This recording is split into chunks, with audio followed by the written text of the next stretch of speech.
we get to spend some time with our very, very special guest who's honoring us with her presence, Dorothy Counts-Scoggins. But instead of me introducing Dorothy, I want Stacy Cassio from Pink Mentor Network to introduce her, because Stacy's the reason we met Dorothy. And I really, to me, it's an honor that you get to introduce her. And I'm just glad that you're here. And thank you so much for being a connector in this way, because you've enhanced our lives by connecting us to someone as brilliant and amazing and important as Dorothy. So, handing it off to you. Oh, this feels... So I took the stage a while ago, but this feels like more pressure. So Dorothy Counts-Scoggins, our relationship started just the way every relationship starts, Google. So I was new to Charlotte, and I was trying to figure out, how do I create this mentorship community? And I just started Googling incredible people in our community. And one of the first names that pops up is Dorothy Counts-Scoggins. And over this time, I've started to get to know her more. When you Google her, you learn that she was one of the first Black students at CMS. Then you see this incredible image, which was 1958's World Press Photo of the Year, which it still gives me goosebumps looking at it. And then you learn she has devoted her entire life to the education of every student, especially those that come from low-income families. And then you learn this woman's tried to retire twice, and we just won't let her. We will not let her retire.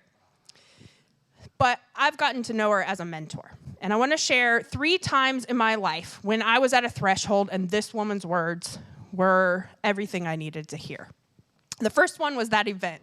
It was a Trailblazers breakfast, and she asked for a ride. And I said, absolutely, I'd love it. She killed the event, which you're about to see. And then she said, hey, Stacy, why don't we take the long way home? I want to show you Charlotte as I lived it. I was new to Charlotte, and I was trying to find my space in this community. I fell in love with our city that day because of this woman.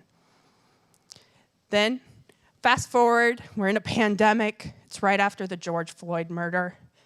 And I call Dorothy and say, there's so much pain around me. I just don't know what my role is. And she said, Stacy? And she kind of chuckled like a woman of that wisdom would do. And she said, you cannot take on the pain around you. You must use it as fuel for change. Yeah. So now when I get that pit in my stomach, I know that this is the fuel for change. And then more recently, we were at happy hour uptown in one of those big, beautiful buildings. And I looked around and I said, Dorothy, how does one woman influence these giant buildings? How do I make a difference? And sometimes Dorothy, she'll say something and the wisdom smacks you in the face. But other times it's more subtle. And this time it was subtle. She said, Stacy, you have to create another corporate. I was like, oh my gosh, lady, how in the world am I going to create another corporate? So it stuck with me. And I was like, I don't know what to do with this. And then it hit me one day. Individuals, especially this creative community, we can build scaffolding around those buildings. We can influence the people who want change within them and partner, climb our way to the executive suites of those buildings, and create the Charlotte that we want and need. This community needs the creatives. The changes we need will come from the outside. So it is absolutely my pleasure, my honor, you're about to go on a car ride. So buckle up. You got Dorothy in the passenger seat. My mentor, Dot Counts-Scoggins.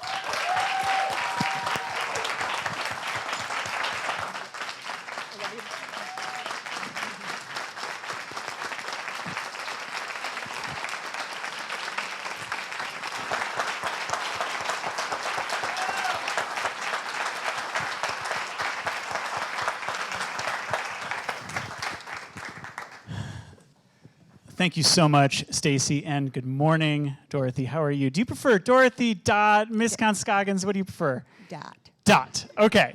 Dot it is. Thank you so much for being with us this morning. Well, I wanted to say, thank you for inviting me to be with you today. Of course, I was with you several months ago because of Stacy. Stacy adopted me, but I also adopted her. So when she wants to go somewhere and she wants to do something, she'll text me or call me. She said, "Will you be my plus one?" So that's how I met Tim and Matt when she took me to an event that y'all had downtown. I'm really happy to be here. Thank you so much. Steve or Josh, if we could throw that really famous photo back up on the screen for this first question. Because we're exploring this theme of liminal this month, and during your walk, there she is there. During your walk to Harding High that morning, you really sort of embodied our nation in an in-between state. Worldwide, you became an iconic figure of this dramatic moment in our country. Can you describe the energy and the emotion of that moment of crossing that threshold? What I have to say is that a lot of what happened that morning I did not expect. I grew up in a segregated world, but never at the point wherein that I was always taught to accept other people for who they were. So that morning when we left home, my father said to me that you can be anything that you want to be. You are inferior to no one. And hold your head up and be proud. So I had that to take with me, but once I got to Harding and saw the crowd of 300 or more people, a lot of them students, but also adults, that had gathered on the street, and the police had barricaded the street so that my father could not drive down to the auditorium to let me out. And I got out of the car, and he reminded me again. And as I walked that 2 blocks to the entrance of the school, I remembered what he said. But also, we had had conversations prior to that I deserve to have the same education as anybody else. Mm-hmm. And that is the reason why my father and others in this community got together to test the system in Charlotte-Mecklenburg, because it was 3 years after Brown versus Board of Education, and Charlotte had done nothing. So for me, I held my head up high. Mm-hmm. Yes, there was a lot of harassment. I was spat upon, I was spit, I was pushed, I was shoved, things were thrown at me, but I remembered I deserve to be here just like anybody else. And I said, if I can get through that door, everything would be okay. Mm-hmm. So that was what carried me there. People said, well, why didn't you? I've talked to students, and they said to me, why didn't you fight back? And I said, that's because it doesn't make me any better than they are. Mm. So I chose this route, and that was to get through that door, and because I deserve to be there the same as they did. To cross that threshold, yeah. Exactly. So here you are, you're in the throes of this in-between state for our country, and I'm curious, like over the course of your life, have you been comfortable or challenged being in between things? Like in general, if you're in between things in your life, is that a comfortable place or an uncomfortable place for you? Very comfortable. Yeah. And one of the reasons why is because I'm comfortable with myself. I know who I am, I know what I represent, and I know why I'm here. And I've always said that God put me on this earth to serve. And so I've always said that as I said, I'm comfortable with myself. I've never felt inferior, as my father had taught all of us. You are inferior to no one. So I never had a problem with that. I've been in situations where I have been the only one, not only at Harding, but also in the workplace.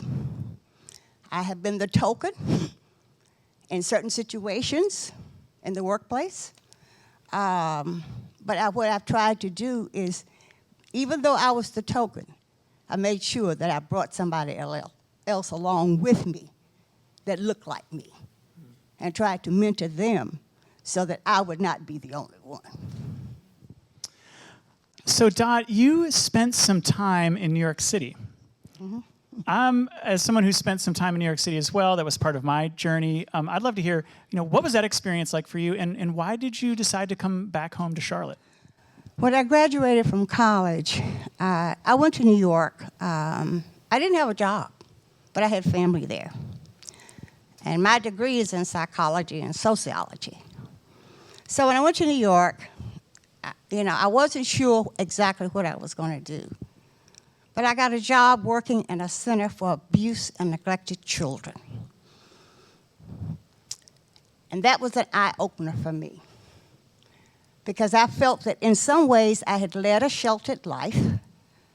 I came from a family that was very protective of their children, especially me, because I'm the only daughter in that family. But that was an experience for me to say, what happened to me at Harding, what I had said that at 15, that what happened to me at Harding, I was going to make sure that it didn't happen to another child. So that was the first job I had. And because it was union, they went on strike. As you know, that happens in New York and other large cities like that. And my father called me and he said, "Don't you cross the picket line." And I said, "But I have to go to work." And he said, "Don't cross the picket line." I said, "But I have bills to pay." He said, "We will send you money, but don't cross the picket line." So of course I didn't. So as a result of that, someone got in touch with me about working in a preschool program. I had decided that I would never be a teacher. My father was a professor. Aunts, uncles, other relatives in my family were all teachers. And that was one thing I said I was not going to do. But that's where I ended up. But I worked in a preschool program at a housing development in the Bronx, and with 5-year-old children. And that was my first experience of working with young children. And I realized that this was my calling. Even though I said that I was not going to do that, it was my calling. One of the reasons why I think it was because it gave me the opportunity to be able to work with children and get them at a young age to teach them acceptance of others. So, after being in New York I got married. My husband moved to New York, and after going through subway strike, gravedigger strike, snowstorms, and all those things, we decided that we wanted to come back home. And my parents were still living, and they were here, and so were his parents. So neither one of us had jobs, but we knew we had family, and we came back to Charlotte. And began a storied and celebrated career in childhood education. Exactly. So that's been your career, and I'm curious what your philosophy is on teaching and caring for children as they cross these various thresholds in their growth and in their development. You mentioned one, which is acceptance of others. Is that sort of the cornerstone of your philosophy? Right. I say that children come into this world and they don't know prejudice. It's taught. So I've always felt that if we could get children at a very young age, then they can learn to accept others. So that was one of my goals. I worked as Matt said, I worked with preschool children, 0 to 5. And I did that for over 40 years until I retired. But when it comes to, I told Stacey this morning, I've always felt that every child can learn. Yes, those children have obstacles, and we have them now in CMS, and not only CMS, but across the country. And this pandemic has not helped the situation. But I still feel that if they have the support and the resources that are needed, that they can learn, no matter where they come from, no matter what their family background is, no matter what their class, no matter what their orientation, what they can learn. But we have to be the ones to ensure that that happens for every child. I have chosen to be the advocate for those who don't have a voice. I had a situation about 3 weeks ago that a mother called me and told me of a situation of her son who has ADHD. And he's at Harding High School. And it was his first experience as a 9th grader. And the first day at school, because no one was there to show him the class where he needed to go to, he went in the wrong class. And when he went in that class, a fight broke out. And if you know anything about children with ADHD, he panicked. So they had to call the mother to come and pick him up.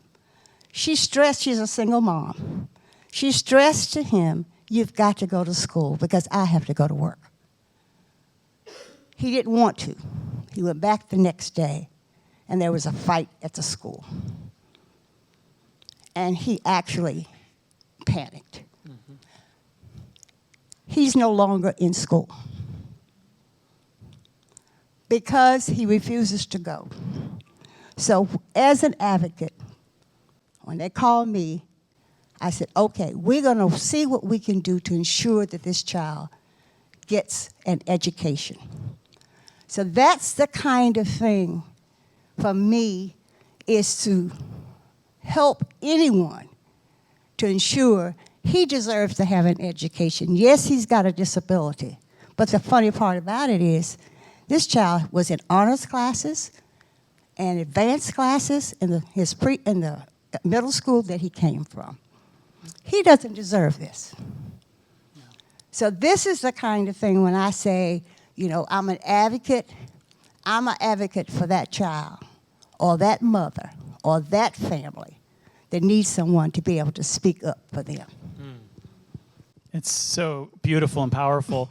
And you know, Dot, you obviously famously crossed a threshold, which was captured in these photos and photos that had the power to inspire, you know, even writers like James Baldwin to move back to the United States and get involved back at home. I'm curious if there's anyone in your life who you've watched cross a threshold, and did you have what were your feelings about watching that person in your life cross a threshold? Well, you know, I always tell people the person that I admired the most in my life, of course, was my father, first of all, you know, because I saw the kinds of things that he did in his life, which inspired me to be the person that I am today. But also, I have several young people, I call them young people compared to my age, but that I had when they were in the child care program that I operated, not very far from here, right up here on Tuckasegee Road. And I had a young man who was in my after-school program. And I have seen the changes that have happened not only with him, but also with his mother. His mother had only received an education up through 8th grade, and she was working in a factory. She got arthritis in her hands. When she went to the doctor, and he said to her, "Miss Rogers, you need to use your brain and not your hands." So when she shared that with me, I said to her, "Pam, you need to go back to school and get your GED. We supported her. She went back and got her GED. We all went to her graduation. And when she got her GED, I said, what's next? She said, Ms. Dot, I don't know. I said, you need to enroll in college. You need to get your 4-year degree. She went out to UNC Charlotte, got a degree in speech pathology, and ended up teaching in Charlotte-Mecklenburg schools. Now, her son, I had. He calls me his godmother. And I had him as an after-school student as well. And he went through Harding, graduated from Harding, and got a full scholarship to Morehouse College in Atlanta. And he graduated from Morehouse, and he was inspired to be a teacher because of me and some of the other teachers he had in that program. And not only that, he has developed what he calls a group, what he calls his ambassadors, and these are young fifth and sixth graders that he meets with on a monthly basis in terms of programs and to mentor them. So when I look at Maurice and I look at his mother, to me, that says that maybe I did something in life to inspire them, or I'd say maybe an impact on them. And of course, I still have contact with him. As a matter of fact, Maurice checks on me every week. And he calls me and she calls me Mama Scoggins. He said, is there anything you need me to do? And if I need him, I just text him, I need to go so-and-so. This time, he said, on my way. So that's the kind of relationship that, but that kind of thing, when I see him, it makes me feel good. That at least that I've had an impact not only on Maurice, but also on his mom. Amazing, and just the rippling impact of that impact that you've had on his life, on their lives. He's crossed many thresholds in his life, and that's a real testament to how you've shown up in this world. So in 2006, you got an email from a white man named Woody Cooper, who admitted that he was one of the kids in this famous photo. In fact, he's off to the left side of the photo, a few rows back. He ultimately reconciled with you. You were even with him at his deathbed in his final days. Can you talk to us about that experience? I received an email from the Charlotte Observer, and they said that they had gotten this email from a young man, Woody Cooper, and he wanted to get in touch with me. And they forwarded his email to me. And in the email, he was asking for forgiveness. I sat on it for 24 hours. Because this was the first correspondence I had gotten from anybody from that day. And the next morning I got up and I sent an email back to him. And I said, I forgave you 50 years ago. But what we can do is we can show what has happened to others, and we can partner together and ensure that your children, your grandchildren, my children, and my grandchildren understand the importance of acceptance and forgiveness. So we did. We had several speaking engagements together. We went to some of the CMS schools here in Charlotte and talked to students. We also did a piece on WBTV together, an interview together. But one of the things I think there was more of all the things that Woody and I did, the other thing that we did is we did a lot first by email. And he invited me out to eat He said, I'd like for you to meet my wife, Judy, who was also that day. She wasn't in the crowd. Judy always reminded me, Dad, I was upstairs looking out the window, but I was not down there. So he said, but I'd like for you to meet my wife. And he said, let's go to dinner. And I said, fine. And he said, where would you like to go? I said, let's go someplace that you could go in 1957 that I couldn't go. And guess where it was? Right up the street at the Open Kitchen. Because he lived in this area. And the Open Kitchen was a restaurant that he could go to in 1957. But I had to go around to the back door and order my food and get it through the window, which I didn't do.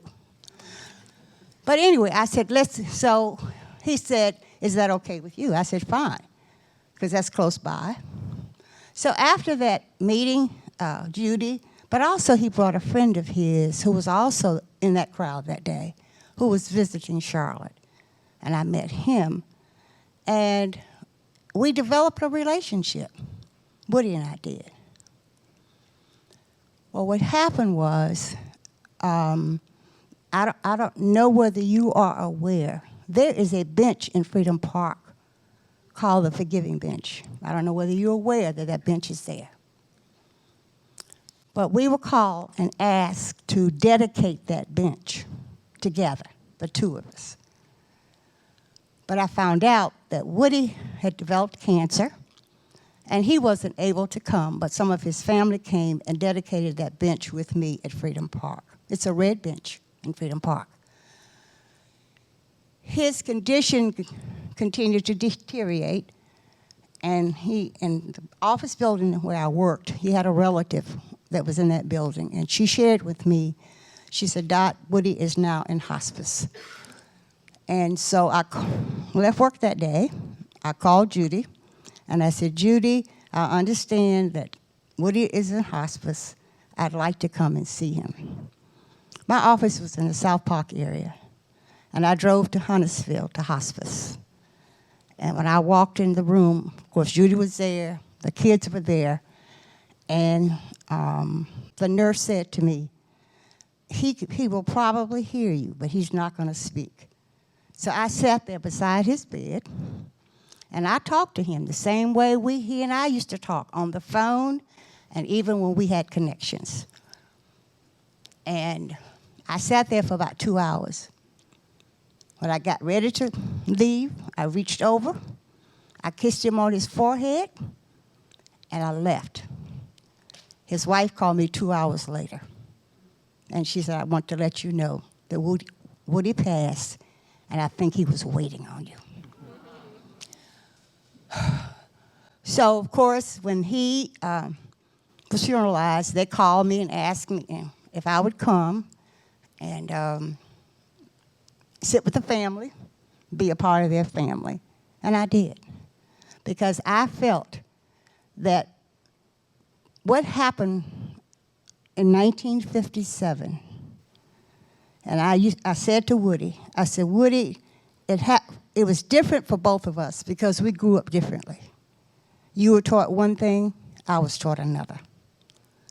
But that doesn't necessarily mean that because we grew up in a different time and what I was trying to do, people were not accepting of me. It does not mean that we can't be accepting of each other now. And it's a lesson that we have to teach our children and others. So that's what we tried to do. Wow, it's so breathtaking just to hear you tell that story. As we try to be better, to be braver, what is one thing you wish younger people knew, and what's one thing you wish older people knew? I'm going to say to you all the same thing I said to a group about 2 weeks ago. And what I have found is that we have become a very, very selfish society. And I say that because it's about what's mine. I hear people say, you know, I'm an education advocate. I advocate for all children. Our school system is in a mess right now. But when I talk to people, they say to me, well, it doesn't affect me. It doesn't affect my child. Or for older, they say, well, Dad, I don't have, my children are out now. And I said, mine are too. Even my grandchildren are out. I don't have any more kids in school. But that doesn't matter. But I think it's the thinking that people have that we don't need to be there for other people. And that's why this morning I sat here listening to what you're all talking about. The hugs. This group that you all have formed of people coming together to be able to experience differences, it was overwhelming to me, really. Because this is the kind of thing that I think we need to make Charlotte better. I listened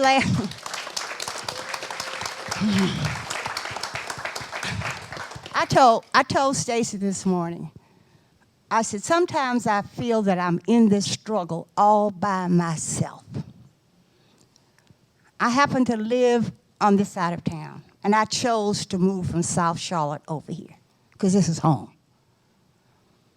But I live in a community where we have low-performing schools. And one of them I'm working with now, two of them, actual elementary schools. One of them is one of the lowest performing schools in Mecklenburg County. But there are children there. And also one of the lowest in the state of North Carolina. That's inexcusable. So last Monday, I'm sure all of you heard it, as I told Stacy, I sat there and listened, where the Charlotte community came up with $280 million to give to communities of opportunity. I live in one of those communities. And they talked about the things that money was to be used for, which a lot of it, I'm sure, was very helpful. One of them was the university that I grew up on, graduated from, and have generations of family members that attended Johnson C. Smith. And they received $80 million. And I'm not saying that they didn't need it, but when they talked about what it was going to be used for the students, which I'm glad that that's happening, but not one single person that spoke who gave, they raised $197 million out of the $280 that was pledged. Not one person spoke about what we could do for our children. And that was disappointing to me. So yes, we can build skyscrapers. Yes, we can bring business into Charlotte. Yes, we can do all of those things. But what I said to Stacy this morning, those same children want to go to college too. So why are we not there to be able to support them and give them the same opportunities that other children should have? So that's what I say to you. Yeah. That's what I challenge to all of you. Don't be selfish. Don't think of just my children or my grandchildren or my neighbor's child. Think of all children. And what can you do to be able to be an influence on somebody's life as I did for Maurice? So this is an opportunity for you to reach out and do something different that maybe you haven't done before.